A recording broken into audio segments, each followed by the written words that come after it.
কিছু ষড়যন্ত্র আছে, যার কারণে আপনাদের প্রিয় নেতা তারেক রহমান এখনো দেশে আসছেন না। তবে এই ষড়যন্ত্র আমাদের সুদৃঢ় ঐক্য রুখে দিতে পারে বলেছেন আমাদের ভারপ্রাপ্ত চেয়ারম্যান। প্রিয় বন্ধুগণ, এরই ধারাবাহিকতায় আমাদের ভারপ্রাপ্ত চেয়ারম্যান তারেক রহমান নির্দেশ দিয়েছেন দলের তৃণমূল পর্যায়ের নেতা কর্মীদেরকে সাথে নিয়ে দলের তৃণমূল পর্যায়ের নেতা কর্মীদেরকে সাথে নিয়ে খোলামেলা জায়গায় সাদা সিধা ইফতার মাহফিলের আয়োজন করতে হবে।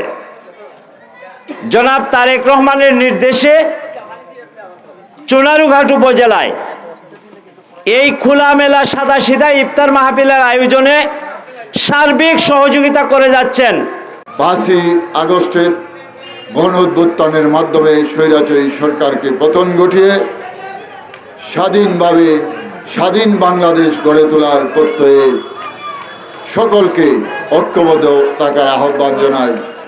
আমরা চুনারুঘাট তথা হবিগঞ্জের মানুষ মামলা মোকদ্দমায় হাইকোর্টে যার কাছে সবচেয়ে বেশি সহযোগিতা পেয়েছি, বাংলাদেশ জাতীয়তাবাদী আইনজীবী ফোরামের সহসভাপতি অ্যাডভোকেট আমিনুল ইসলাম ভাই চুনারুঘাট উপজেলার সবকটি ইউনিয়নে তারেক রহমানের পক্ষে ইফতার ও দোয়া মাহফিল আয়োজনের দায়িত্ব পালন করে যাচ্ছেন। আজকে ইউনিয়ন পর্যায়ের ওয়ার্ড পর্যায়ের সর্বশেষ ইফতার মাহফিল জনাব অ্যাডভোকেট আমিন ভাইয়ের মাধবপুরের ধর্মগড় ইউনিয়নে একটা বড় ইফতার মাহফিল থাকার কারণে তিনি আসরের নামাজ এখানে পড়া এখানকার নেতা কর্মীদের কাছ থেকে বিদায় নিয়ে ধর্মগড় ইউনিয়নের ইফতার মাহফিলে চলে গেছেন। আপনাদের কাছে দোয়া চেয়ে গেছেন, আপনাদেরকে সালাম দিয়ে গেছেন। আপনারা দেশনেত্রী বেগম খালেদা জিয়ার জন্য দোয়া করবেন, যে খালেদা জিয়াকে এই ফ্যাসিস্ট সরকার হত্যা করার জন্য চেষ্টা করেছিল। আল্লাহ পাক রব্বুল আলামিন এই মহান নেতা বেগম খালেদা জিয়াকে আল্লাহ পাক রব্বুল আলামিন রক্ষা করেছে। এখানে যেহেতু দোয়া ইফতার মাহফিল উপজেলা বিএনপির সাধারণ সম্পাদক হিসেবে আজকে যারা আয়োজন করছেন তাদের সকলের কৃতজ্ঞতা জানাই।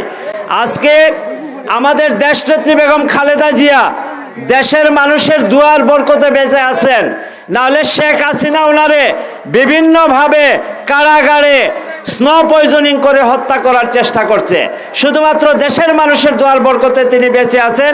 এখন উনি লন্ডনে চিকিৎসারত আছেন। আমরা 5ই আগস্টের বদৌলতে এই মুক্ত পরিবেশ পাওয়ার কারণে দেশনেত্রী বেগম খালেদা জিয়া লন্ডনে চিকিৎসাধীন আছেন। 5ই আগস্ট তথা গত 16 বছর যাবৎ গণতন্ত্র